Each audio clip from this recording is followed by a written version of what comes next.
Hello, welcome to Vinayaka academy, आपका अपना कानपुर वाला चैनल। ठीक है, तो आज हम लोग बात करते हैं अपने नए चैप्टर की ओर, जिसका नाम है नेशनलिज्म इन इंडिया। तो थोड़ी सी हमने बात कर रखी है किसकी, नेशनलिज्म इन इंडिया के बारे में, है ना, कर रखी थी ना, जिसमें हमने बताया था कि एक बहुत बड़े सोशल रिफॉर्मर जिनका नाम था राजा राम मोहन राय। और राजा राम मोहन राय ने क्या किया था, कई सारे सोशल रिफॉर्मिंग की थी, जैसे कि सती प्रथा जैसी स्टूपिड रिचुअल्स को उन्होंने क्या किया था, हटाया था।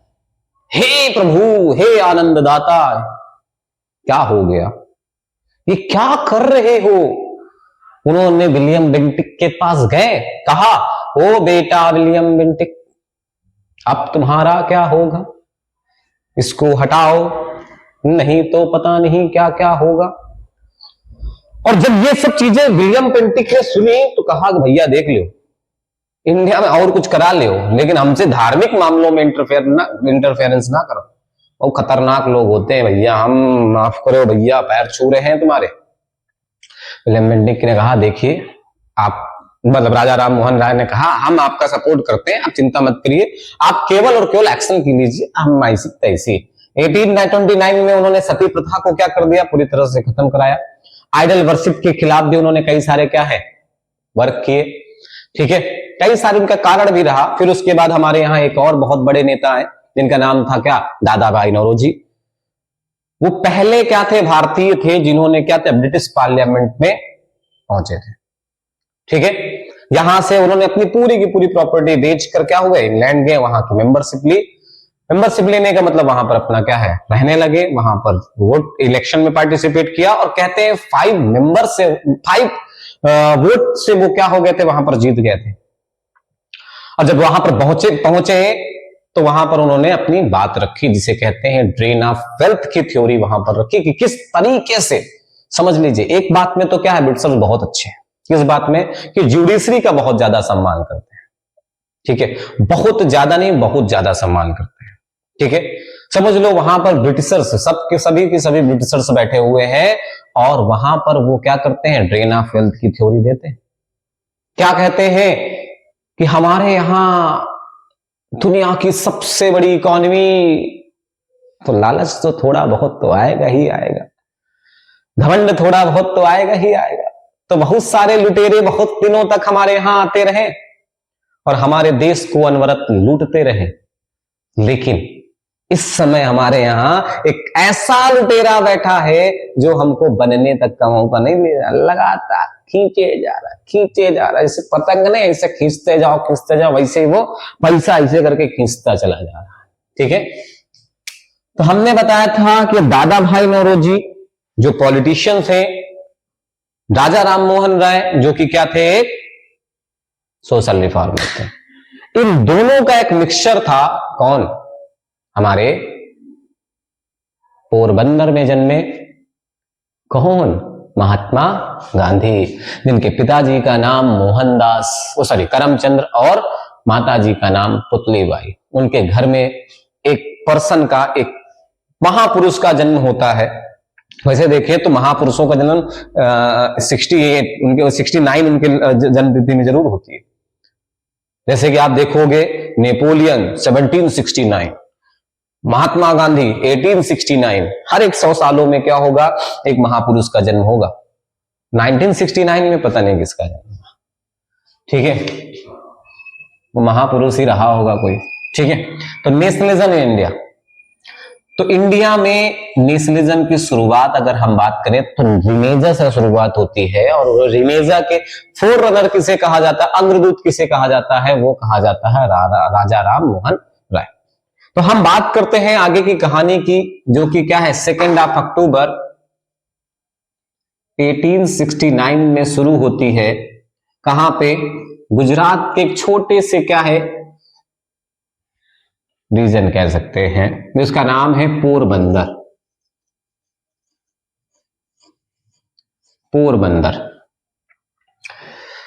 इनके पिताजी पेशे से किसी मतलब एक तरह से राज दरबार में कैशियर की तरीके काम करते थे। अच्छा खासा ठीक ठाक पैसा था इनके पास। जब इनकी उम्र लगभग 10 इयर्स के अप्रोक्सीमेटली थी, ये क्लास 6 या 7 क्लास में थे, तो इनकी मैरिज हो गई।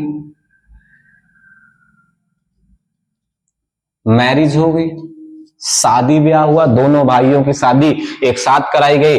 सारा पैसा जो एक अलग अलग खर्च होना था, बहुत रईसों के तरीके शादी हुई। बढ़िया बैंड बाजा बेहतरीन, क्या है, पटाखे वटाखे सब फोड़े गए। तो ऐसी खास शादियां होती नहीं थी उस समय, लेकिन वो शादी हुई थी। ठीक है,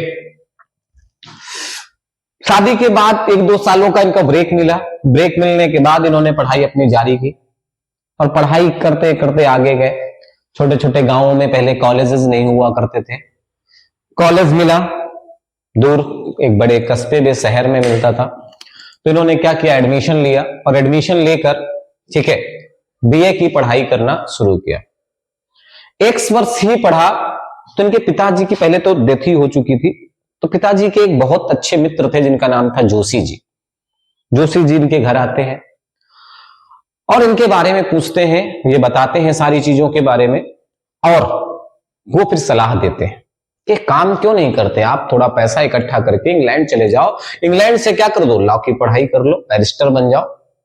ठीक है, और यहां पर अपने पिता के तरीके ही किसी राज परिवार में आराम से, राज दरबार में आराम से कैशियर की तरह काम करो, अच्छा खासा इनकम हो जाए। वहां से उनका माइंड घूमा। वो जाना इतना इच्छुक नहीं थे जाने के, लेकिन कहीं ना कहीं इंग्लैंड जाना था। ठीक है, थोड़ा सा इंटरेस्ट बढ़ने लगा। तो इनका एक प्लॉट था, उसको बेचा इनके बड़े भाई ने, सारा पैसों का अरेंजमेंट किया और इनको इंग्लैंड, लंदन भेज दिया गया पढ़ाई करने के लिए। कहा जाता है कि जब इन्होंने पढ़ाई करने के लिए गए थे तो जिस कॉलेज में एडमिशन लिया, हॉस्टल भी वहीं पर होगा, तो जो बच्चे होते थे ना, उनको 3-3 के ग्रुप में रखा जाता था। और इन्होंने कहा कि ऐसा कोई ग्रुप नहीं था जो हमको अपने साथ रखना ना चाहता हूं। इन्होंने कहा कि ऐसा नहीं है कि मैं पढ़ने में बहुत तेज था या बहुत ब्रिलियंट था, बहुत ही व्यवहारिक था, दुनिया भर की चीजें नहीं। एक्चुअली में वो ठंडा रीजन है, तो वहां पर क्या है, हर एक 3 बच्चों के बीच में 1-2 बियर की बोतल दी जाती थी। और हर लोग मुझको इसलिए रखना चाहता था क्योंकि मैं पीता नहीं था। तो कहीं ना कहीं क्या होगा, अगर 3 लोगों में केवल 2 ही पीता, 1 पीता नहीं, तो दोनों बोतल 1-1 बोतल शेयर कर लेंगे। तो ये कारण था मुझको अपने साथ रखने का, और कोई बहुत बड़े ब्रिलियंट नहीं थे। ठीक है, वहां से पढ़ाई करते हैं और 1888 में वहां पर जाते हैं और 1891 में वहां से वापस आ जाते हैं। 1888 में लंदन जाते हैं और 1891 में लंदन से वापस आ जाते हैं। ठीक है, वहां पर पढ़ाई करते हैं लंदन में और वापस आ जाते हैं। ठीक है, सब कुछ बढ़िया चल रहा होता है। यहां पर अपना आते हैं राजकोट में, एक कोर्ट ज्वाइन करते हैं जहां पर अपने प्रिंसिपल के अगेंस्ट जाने से कहते नहीं, उनको बहुत सत्य बोलना पसंद था। कहते हैं राजकोट में क्या हुआ, एक केस मिला उनको, बाद में पता चला कि भैया जिसके लिए वो जिसको बचा रहे हैं वही क्रिमिनल है भाई साहब। तो उन्होंने क्या किया, उसको फंसा दिया। भैया लोगों ने उनके ऊपर भरोसा करना बंद कर दिया। कहते हैं भाई साहब ये कैसा आदमी है यार, हमको फंसा देता है यार, कैसे हो भाई साहब। ठीक है, तो इस तरीके से क्या हुआ, कोर्ट से मुंबई गए, मुंबई में भी ऐसे कुछ इंसिडेंट किए। ठीक है, जिस वजह से वहां पर भी उनको ज्यादा टाइम व्यतीत नहीं कर पाए।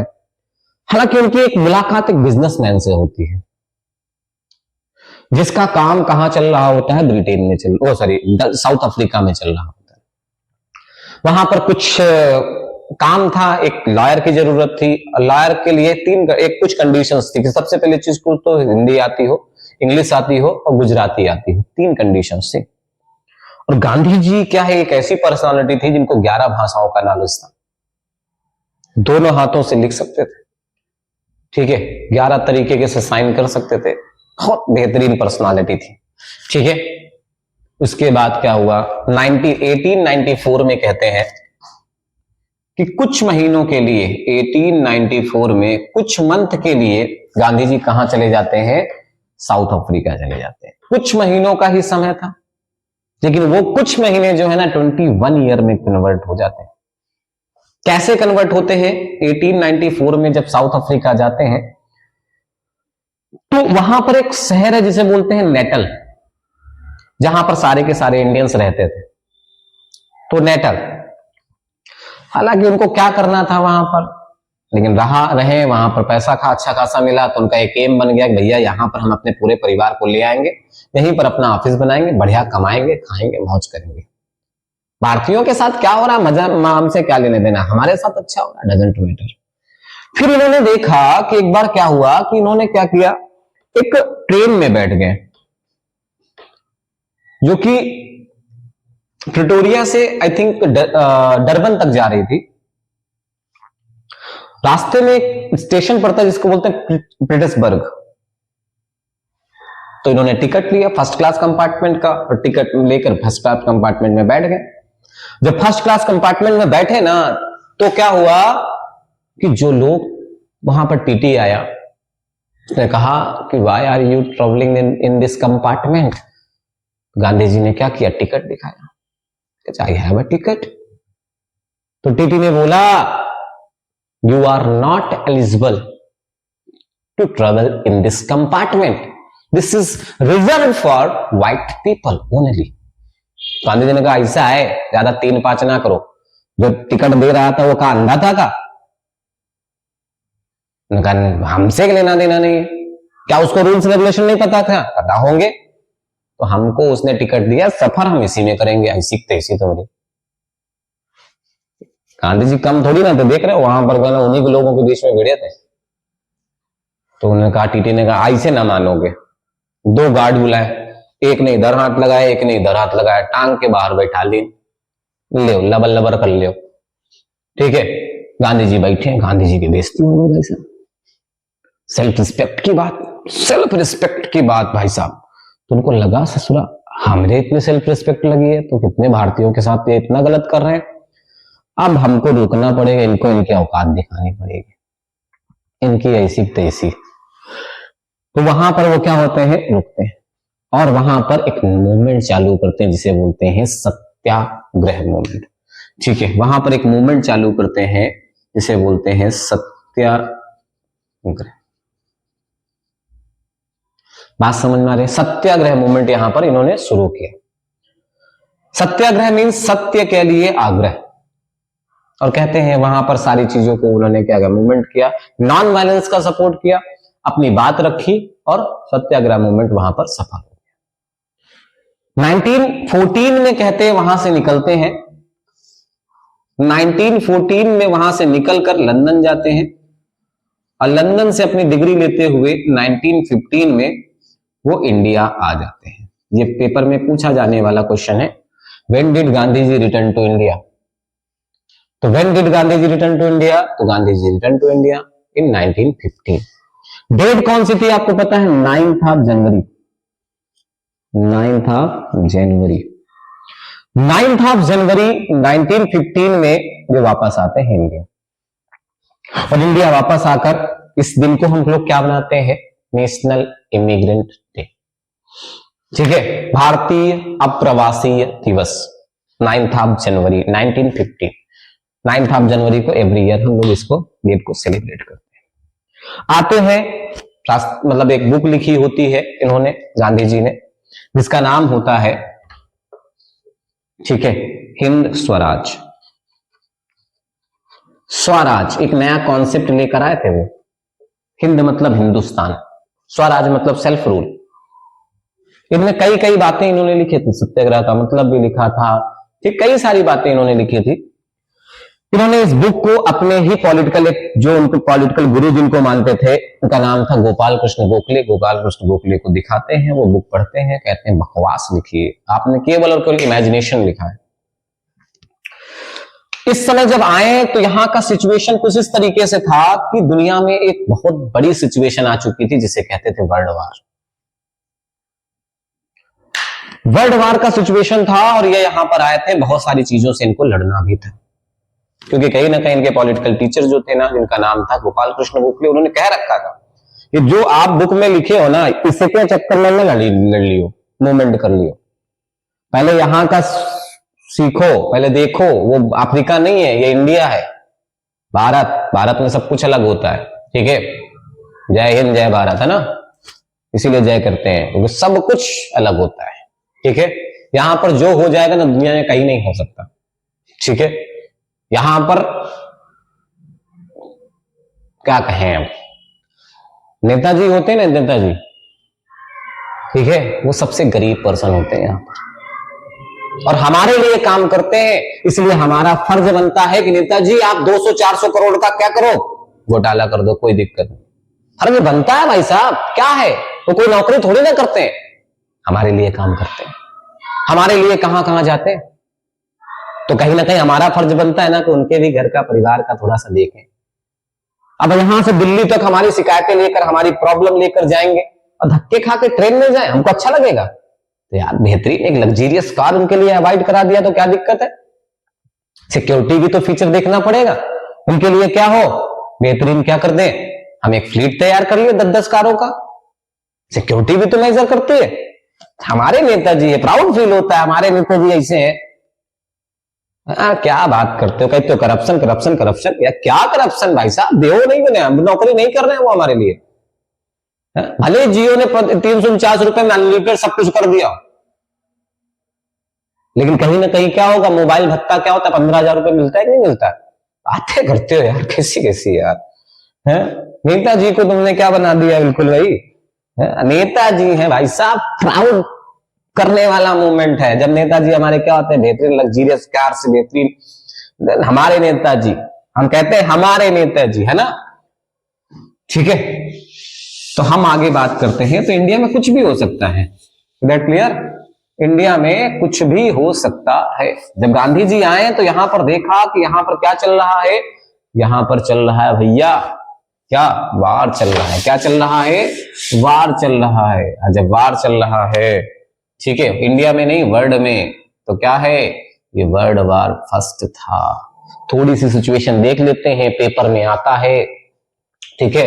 तो वर्ल्ड वार फर्स्ट भैया कहते हैं कि 1914 से 1918 तक चला था, ठीक है, और 1919 में जाके क्या हुई थी, संधि हुई थी, एक ट्रीटी हुई थी, जिसे हम कहते हैं ट्रीटी ऑफ वर्साई।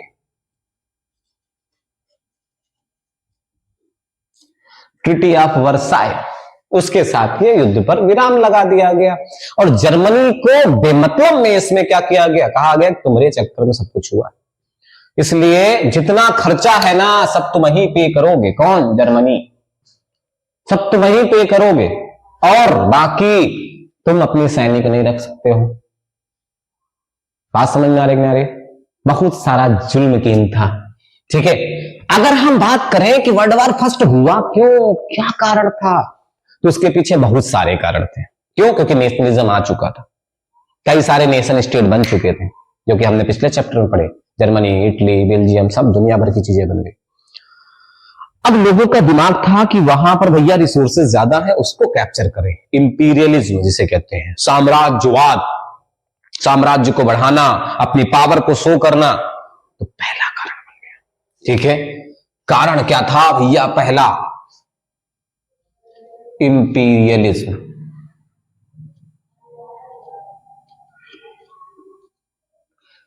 एक राज्य जो अपने राज्य के विस्तार के लिए दूसरे राज्य पर क्या कर दे, नजर गड़ा दे। बात समझ में आ रही है? वहीं से समझ लो राज्य का क्या होगा, विनाश चालू हो जाता है। और एक चीज समझना, कभी भी विनाश काल होने वाला होगा तो आपका बुद्धि परिवर्तित जरूर होगी, गारंटी के साथ। आप बहुत अच्छा कर रहे होगे, बहुत अच्छा कर रहे होगे, अब समय आ चुका है आपका क्या होगा, खत्म होने का, तो आप कुछ ऐसा करोगे ना, ऐसे अपने सेल्फ रिस्पेक्ट पे ऐसी चीज ले जाओगे ना, अरे भैया कुछ भी हो जाए, हमको सामने वाले को गिराना है, बस उसी को कहते हैं विनाश काले विपरीत बुद्धि। क्या कर लोगे भाई साहब, सामने वाले को कमजोर समझे हो, ठीक है। इंपीरियलिज्म क्या हुआ, दुनिया में क्या होगा, अफरा तफरी मच गई। उन्होंने सोचा था सामने वाले कमजोर है, हालांकि हार गए सामने वाले, वो अलग बात है, लेकिन बाद में तुम्हारा क्या हुआ, तो क्या होगा, बहुत ज्यादा नुकसान झेलना पड़ा।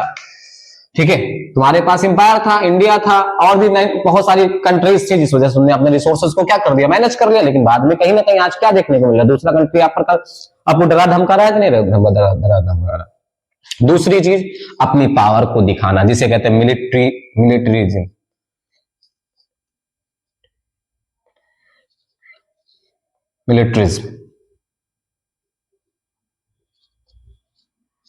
मिलिट्रीज, ठीक है, अपनी मिलिट्री फोर्सेस, अपनी पावर को क्या करना, बढ़ाना, दिखाना, शो करना। तीसरी चीज अगर हम देखें, तीसरा कारण जो देखें, तो अगर हम देखते हैं तो नेशनलिज्म।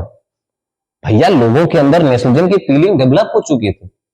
अब लोगों से आप क्या करोगे, बकैती करोगे क्या, लोगों से कहोगे तुम्हारा देश बेकार है, हमसे कह के दिखाओ, तुमरे ऐसी तैसी, ठीक है, पटक के मारेंगे ससुरों, ठीक है। नेशनलिज्म, ये सब कारण बहुत दिनों से चल रहे थे, अचानक से क्या हुआ, चौथा कारण डेवलप हो गया, जिसे इमीडिएट कॉज कह सकते हैं। 28 जून 1914 को अगर देखें तो उस समय क्या था, एक एम्पायर था जिसे बोलते हैं ऑस्ट्रियो हंगेरियन एम्पायर। वहां पे एक सक्सेसर थे ड्यूक के, जिसे आर्क ड्यूक कहा जाता था, उनका नाम था फ्रेंच फर्डिनेंड। क्या नाम था, फ्रेंच फर्डिनेंड, ठीक है। कहां गए थे, तो क्या नाम था, आर्क ड्यूक, क्या नाम था, फ्रेंच फर्डिनेंड,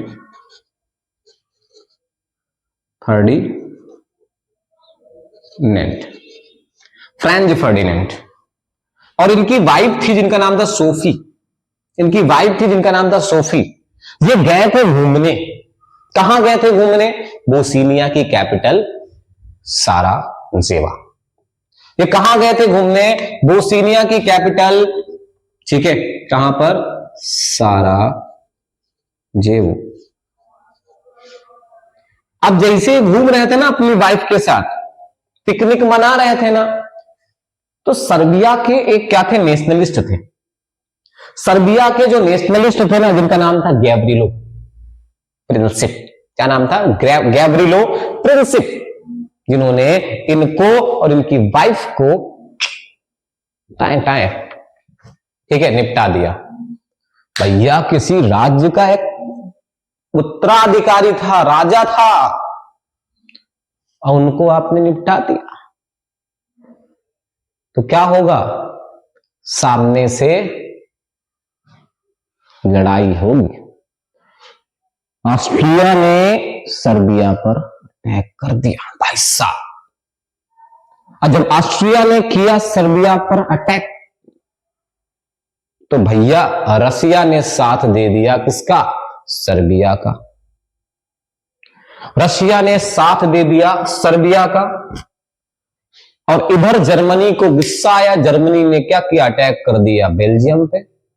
अब बेल्जियम को क्या है, फ्रांस ने और ब्रिटेन ने वादा कर रखा था कि कभी भी तुम्हारे ऊपर कोई भी दिक्कत आई ना, तो तुम्हारा भाई खड़ा है, क्योंकि बेल्जियम हमेशा अपने भाइयों के साथ खड़ा रहता था, जैसे आप लोग खड़े रहते हैं अपने भाई के साथ, ठीक है। और जब भाई के साथ भाई का सपोर्ट होता है ना, तो कहीं ना कहीं क्या होता है, कोई हरा ही नहीं सकता ससुरा, चाहे वो क्या हो, ऑस्ट्रियो हंगेरियन एम्पायर हो, चाहे वो फिर क्या हो,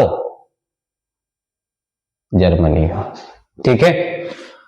तो इधर क्या हो गया, अलायंस बन गए थे पहले से ही। फ्रांस और ब्रिटेन ने क्या किया, इधर से देखा, किसकी तरफ से, बेल्जियम की तरफ से सपोर्ट कर दिया, किसका, बेल्जियम की तरफ से सपोर्ट कर दिया। भैया बताओ यार, किसका, बेल्जियम का सपोर्ट, अरे यार बोलते रहे, बेल्जियम की तरफ से किस पर अटैक कर दिया, जर्मनी पर। इस तरीके से ग्रुप बन गए, दो पावर बन गए, एक तरफ जर्मनी, ऑस्ट्रिया, ठीक है, उधर टर्की, ठीक है, ये क्या था, सेंट्रल पावर हो गया। और दूसरी पावर थी जिसे फ्रेंड कंट्रीज थी, ठीक है, जिन्हें क्या कहते थे, एक्सिस पावर, ठीक है, एक्सिस पावर, ठीक है, दो चीजों में क्या हो गए, कंट्री डिवाइड हो गई। एक का नाम था सेंट्रल पावर और एक का नाम था एक्सिस पावर। जीतेगा कौन भैया, एक्सिस पावर भाई साहब जीत गए। एक कारण और लिख दो, जब ग्रुप बन गया ना तो यहां पर एक कारण बन जाएगा, ठीक है, यहां पर आप लिख लो, कहीं पर भी लिख लो, ठीक है, ठीक है, अलायंस, अलायंसेस, जो अलायंस बनेगा, गुटकारी, गुट बनेगा ना तो कहीं ना कहीं क्या होगा, गुट की अलग अलग विचारधाराएं होंगी, तो वो क्या करेंगे, सामने वाले गुट को गिराने की कोशिश करेगा, तो कहीं ना कहीं लड़ाइयां होंगी, सिंपल सी बात। तो वही चीज यहां पर भी हो, कंट्रियों का गुट, जिस इस समय सिचुएशन वही चीज कंट्री बनती चली जा रही है। अब देखते हो हर एक देश एक दूसरे पर अटैक कर रहा है, ठीक है, महंगाई बढ़ती चली जा रही है, सिचुएशन क्या होता है, आउट ऑफ कंट्रोल होती चली जा रही है, लेकिन क्या होता है, कोई देखने का नाम नहीं, लड़ाई करो, मौज करो, बस हो गया, ठीक है। एक्सिस पावर जीत जाती है और क्या होता है, हमने बताया 1919 में एक ट्रीटी होती है, कहते हैं कि इसमें क्या था, एक्सिस पावर में रशिया, फ्रांस, ब्रिटेन, और 1917 में जब जर्मनी के यू टर्न शिप जो है ना, उन्होंने क्या कर दिया, अमेरिका पर अटैक करना शुरू किया, तो 1917 में अमेरिका ने अटैक में इस वार में पार्टिसिपेट किया। इस समय रशिया क्या हो गया था, वापस चला गया था, ठीक है। इसके पहले 1917 से पहले रशिया, वो सॉरी, अमेरिका जो था ना, ये वेपन्स बेच रहा था, वो बहुत बड़ा क्या है, अगर हम बात करें तो बिजनेसमैन है, वो हमेशा क्या होता है, अपना प्लानिंग देखता है, दुनिया में युद्ध कराएगा और कहेगा लो भाई साहब हमसे वार लो, भाई से डरना नहीं, डरने का नहीं, तेरा भाई खड़ा है, भाई ने बोला है करने का तो करने का, बात समझ में आ रही है। जैसे कि अब यूक्रेन है, यूक्रेन के साथ युद्ध हो रहा है, यूक्रेन क्या कर रहा है, यूक्रेन को क्या कर सपोर्ट कर रहा है, चिंता मत करो, भाई खड़ा है तेरा, कोई दिक्कत नहीं है। क्या फ्री में वेपन्स दे रहे हो, पैसा तो ले ही रहे हो ना, ठीक है, हमारे दोस्त जैसे तो हो नहीं, रसिया जैसे तो हो नहीं, ठीक है, रसिया, ठीक है। तो एक्सिस जो पावर जो था ना, वो जीत जाता है। जब जीत जाता है, ट्रीटी ऑफ वर्साय, जर्मनी को युद्ध का कारण माना जाता है और उस पर बहुत सारे बंदिशें लगाकर युद्ध को समाप्त कर दिया जाता है। एक लीग ऑफ नेशन भी बनाया जाता है ताकि आगे से ऐसी कोई वार ना हो, जबकि ऐसा कुछ नहीं, 20 सालों बाद फिर से एक सेकंड वर्ल्ड वार होता है, ठीक है। ये तो इसके क्या हो गए, कॉजेज हो गए, भाई साहब पेपर में आता है, कॉजेज हो गए, क्या हो गए, कॉजेज हो गए। अब हम बात करते हैं इसका इंपैक्ट। इंपैक्ट हमें दुनिया में बाद में देखना है, ठीक है, 3rd चैप्टर में देखेंगे, ठीक है। इसमें हमें क्या करना है, इंडिया पे इसका इंपैक्ट क्या पड़ता है, ठीक है। और ये पेपर में आने वाला क्वेश्चन है बेटा, इस पे पेपर में आने वाला क्वेश्चन है, एक बार नहीं कई बार हुआ आया है, ठीक है, इसलिए विशेष करके इस चीज को विशेष ध्यान दीजिएगा, ठीक है। तो वर्ल्ड वार जो फर्स्ट था ना, इसका इंपैक्ट देखते हैं, ठीक है, अलग अलग तरीके से पूछा जाएगा। इंपैक्ट, प्रभाव क्या पड़ा, कहां पर, इन इंडिया। कैसा प्रभाव, सबसे पहला प्रभाव पड़ेगा इकोनॉमी पे, क्योंकि वार था, बहुत सारा पैसा खर्च होगा, तो इकोनॉमी भी हमारी क्या होगी, या तो बढ़ेगी या तो घटेगी। तो इकोनॉमी पे सबसे पहला प्रभाव पड़ा, ठीक है। और क्या क्या प्रभाव पड़ा इकोनॉमी पे, तो ए नंबर अगर हम देखें तो भैया आप देखोगे टैक्सेस को इंक्रीज किया था, क्योंकि ब्रिटेन मेन था, तो उसने बहुत सारा पैसा जितना लगता गया लगाता गया, अब उसके पास पैसा खत्म, लोन ले रखा है, वापस कैसे करेगा, जो चीजें होंगी उसका दाम महंगा कर देगा, प्राइस महंगा कर देगा, टैक्स जो ले रहा है तो उसको क्या करेगा, महंगा कर देगा। तो इंक्रीज बेटा, इंक्रीज टैक्सेस, इंक्रीज टैक्सेस, इधर से थोड़ा लिख दे, है ना, दोनों आ जाएंगे, ठीक है। इंक्रीज टैक्सेस, अरे यार,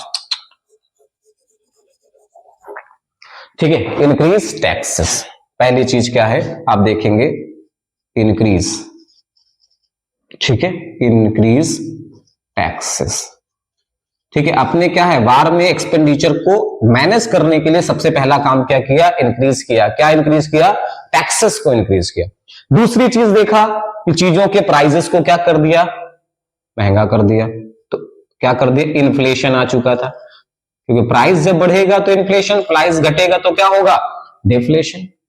तीसरी चीज आप देखोगे ना, तो तीसरी चीज आप देखोगे तो इंडस्ट्रियलाइजेशन या इंडस्ट्रियल ग्रोथ आपको देखने को मिलेगी। अब ये इंडस्ट्रियल ग्रोथ, ये तो पॉजिटिव पॉइंट हो गया, हाँ, इंपैक्ट की बात कर रहा है, या पॉजिटिव निगेटिव की बात नहीं कर रहा है, इंडस्ट्रियल ग्रोथ, इंडस्ट्रियल ग्रोथ, चौथी चीज अगर हम इंडस्ट्रियल ग्रोथ का मतलब, क्योंकि कहीं ना कहीं उन्होंने वार में पार्टिसिपेट किया, और जब वार में पार्टिसिपेट किया तो क्या होगा, अब वो जितने भी फैक्ट्रियां होंगी ज्यादा से ज्यादा क्या होंगी, वार के वेपन्स बनाएंगे। अब हमारे यहां प्रोडक्ट आने बंद हो गए ब्रिटेन से, तो हमको तो जरूरत है भैया, हम ऐसा तो नहीं कपड़ा नंगे बिरंगे घूमेंगे इधर उधर, कपड़ा तो पहनने की जरूरत पड़ेगी ना। तो कहीं ना कहीं हमारे क्या है, इंडस्ट्रियलिस्ट ने इसका फायदा उठाया, उन्होंने अपने इंडस्ट्री को क्या किया, ग्रो किया। वार के बाद भी क्या हो गई, चलती रही। कहीं ना कहीं दो स्वदेशी मूवमेंट चलाए गए, कई सारे ऐसे चीजें चलाई गई जिससे कि क्या हो गया, लोग अपने प्रोडक्ट को ज्यादा से ज्यादा प्रेफर करना चालू कर दिए। ठीक है, इसके बाद चौथा देखेंगे इकोनॉमिक में, ड्रेन ऑफ वेल्थ हुआ। आप देखेंगे ड्रेन ऑफ वेल्थ। पहली बात तो हम युद्ध में क्या करें, पार्टिसिपेट करें अथवा ना करें, लेकिन क्या है, हम एक तरह से देखें तो कॉलोनी थे तो हमको जबरदस्ती इसमें पार्टिसिपेट करना पड़ा। तो हमने क्या किया, अपने क्या ह्यूमन रिसोर्सेस को और मनी दोनों तरह से उनको सपोर्ट करना पड़ा हमको।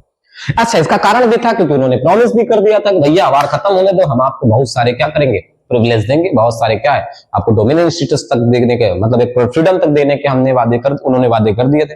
तो हमने भी सोचा भैया ठीक है, वादा जो किया था वो निभाएंगे। ठीक है, गाना हमको नहीं आता, हम नहीं गाएंगे। ठीक है, तो ड्रेन ऑफ वेल्थ। ठीक है, तो यहां पर कहते हैं लगभग क्या हुआ था, $367 मिलियन, इतना उन्होंने क्या क्या लपेट ले गए थे। और कहते हैं कि लगभग इंडिया से 13 लाख 1.5 मिलियन 1.3 मिलियन, ठीक है, जो फार्मर्स थे ना वो क्या होंगे, जाएंगे कहां पे युद्ध में, अलग अलग देशों में ब्रिटेन के लिए लड़ रहे थे। अच्छा, फार्मर्स, क्योंकि हमारे यहाँ तो क्या नाम है, आर्मी वाले सेंटर वो थे ना हम लोग, तो फार्मर को भेजेंगे, जिस वजह से क्या होगा, कहीं ना कहीं इंडिया में क्या देखने को मिलेगा, क्रॉप फेलियर देखने को मिलेगा। और जब क्रॉप फेलियर देखने को मिलेगा तो कहीं ना कहीं आपको, ठीक है, आपको ई नंबर भी लिख लीजिए, यहां पर क्या हो गया, क्रॉप फेलियर। क्रॉप फेलियर क्यों हुआ, क्योंकि कहीं ना कहीं किसान वहां चले गए और एनवायरमेंट थोड़ा सा क्या हुआ, डैमेज भी हुआ, तो कहीं ना कहीं उससे क्रॉप, जिससे क्या हो गया, बीमारियां हुई। ठीक है, प्लेग जैसी बीमारी हुई जिसमें मिलियन ऑफ पीपल क्या हो गए, उनकी डेथ हो गई। ठीक है, ये तो इकोनॉमिक कॉज हो गया। अगर हम बात करें पॉलिटिकल कॉज की, किसकी बात करते हैं, पॉलिटिकल इंपैक्ट, कॉज नहीं, पॉलिटिकल इंपैक्ट की बात करते हैं। तो पॉलिटिकल इंपैक्ट में देखेंगे, सबसे पहला पॉलिटिकल इंपैक्ट वार के बाद, कि जब लोग वहां पर बाहर जाके लड़ाई की ना, तो लोगों को लगा कि भैया यार लड़ना वड़ना तो कोई क्या है, बहुत बड़ी चीज थोड़ी ना है, लड़ना वड़ना तो कोई बड़ी चीज थोड़ी ना है, बस हमारे पास अच्छे खासे इक्विपमेंट आ जाए। और जब लोगों को देखा सब अपने देश के लिए ऐसे लड़ रहे हैं, तो लोगों, हमारे दोस्त, हमारे लोगों के अंदर भी क्या हो गया, एक नेशनलिज्म की फीलिंग डेवलप हुई। तो पहली चीज, पहला इंपैक्ट क्या पड़ा, ठीक है, नेशनलिज्म देखने को मिलता है। क्या देखने को मिलता है, नेशनलिज्म देखने को मिलता है। दूसरी चीज क्या देखने को मिलती है, दूसरी चीज अगर हम देखें तो दूसरी चीज जो देखने को मिलती है ना, वो है आपकी क्या, अरे बोलो ना भैया, बोलते नहीं हो यार, बोलते नहीं। ठीक है, तो भैया नेशनलिज्म आएगा तो क्या करेंगे भैया, हम मूवमेंट करेंगे। ठीक है, तो इंक्रीज द मूवमेंट, क्या करेंगे, इंक्रीज द मूवमेंट। ठीक है, इंक्रीज मूवमेंट बढ़ गए। तीसरी चीज, कुछ ऐसे इंसिडेंट उन्होंने ऐसे किए जिसने हमारे मूवमेंट में कैटलिस्ट की तरह काम किए, कैटलिस्ट फॉर मूवमेंट। क्या, जैसे कि अगर हम देखें जलियांवाला बाग, जलियांवाला बाग क्यों हुआ, क्योंकि रोलैट एक्ट ले आए थे। भैया आपने हमसे वादा किया कि हम आपको प्रिविलेज देंगे, दुनिया भर की चीजें देंगे, लेकिन आप 17 मार्च 1919 में क्या लेके आ जाते हो, नो अपील, नो दलील, नो वकील वाला कॉन्सेप्ट ले जाते हो, कि किसी भारतीय पर केवल शक होने पर, सस्पेक्टेड होने पर उसको क्या करोगे, 2 साल के लिए अंदर कर दोगे, ना वकील की सुनोगे ना किसी की सुनोगे। ये कैसा न्याय है, हमने तो आपको खून दिया, हमने आपको क्या पैसा दिया, हमने आपको रिसोर्स दिया, हमने आपको आर्मी सोल्जर्स दिए, और आपने हमें क्या दिया, चूड़ियां पहन के बैठ जाओ, गधे हो क्या। ठीक है, तो ये क्या है, ये सब चीजें जो है ना कहीं किसकी तरह कैटलिस्ट, लोगों के अंदर एक एंगर, एक नेशनलिज्म, एक एंगर, गुस्सा, हमारे लोगों को मारोगे, तुम्हारी ऐसी तैसी, तुमको पटक के मारेंगे, खींच के, क्या बाल पकड़ के खींच के लाएंगे। और चौथी चीज अगर हम देखें तो क्या है, लिमिटेड रिफॉर्म्स, जो उन्होंने किए ना, लिमिटेड रिफॉर्म्स। ठीक है, ये पॉलिटिकल क्या है, इंपैक्ट देखने को मिलते हैं। ठीक है, वार की वजह से। ठीक है, लिमिटेड रिफॉर्म, ज्यादा रिफॉर्म्स कर ही नहीं रहे। क्यों? क्योंकि नेशनलिज्म आ चुका था, तो वो जानते थे कि अगर वैसे भी हम कमजोर हो गए, अगर ये इंडिया वाले भी क्या करेंगे, बवाल कर देंगे, तो हम कहां देखेंगे, कहां जाएंगे, कहां रहेंगे भैया। तो ये सब चीजें जो है ना कहीं क्या हो गया, इंपैक्ट देखने को मिलती है। ठीक है, तो ये हो गया फर्स्ट वर्ल्ड वार की कहानी। ठीक है, आपके, ठीक है, छोटे भाई का हो, बड़े भाई का हो, उनकी जुबानी। ठीक है, और ये आपके क्या है, हेडिंग्स हैं। आप इनको क्या, हेडिंग्स को बनाकर आराम से इसका आंसर लिख सकते हो। क्या क्वेश्चन लिख सकते हो, पहले तो हमने बताया था, कॉजेज बताए थे। दूसरा क्या है, क्वेश्चन बन जाएगा, what were the impact of, या what were the economic and political impact of first world war in India. ठीक है, क्वेश्चन बनेगा, आंसर लिखने का प्रयास जरूर करिएगा। कल इसके आगे हम लोग इंडिया पर जो है मूवमेंट चालू करते हैं। ये मूवमेंट जो चालू करते हैं, सत्याग्रह, चंपारण, खेड़ा, ठीक है, इसको चालू करके लगभग कल सिविल नॉन कोऑपरेशन और सिविल डिसोबीडिएंट मूवमेंट तक खत्म करने की कोशिश करते हैं। ठीक है, नहीं हो पाएगा तो उसके पहले क्या है, नॉन कोऑपरेशन खत्म करेंगे और कुछ रिवोल्यूशनरी मूवमेंट के बारे में भी बात करेंगे। ठीक है, तो आज के लिए इतना ही। ठीक है, वीडियो अगर कॉन्सेप्ट अच्छा लगा, पसंद आया, तो लाइक जरूर कीजिएगा, सब्सक्राइब जरूर कीजिएगा और शेयर जरूर कीजिएगा। ठीक है, और एक प्यारा सा कमेंट, बहुत नहीं छोड़िएगा, है ना। ठीक है, बात समझ में आ रही, तो कहां जा रहे हो यार, कर दो यार, लाइक भी कर दो, शेयर कर दो, तुम भी देख लो, अपने दोस्तों को दिखा दो, फायदा हो जाएगा भाई साहब। ठीक है, तो जय हिंद, जय भारत।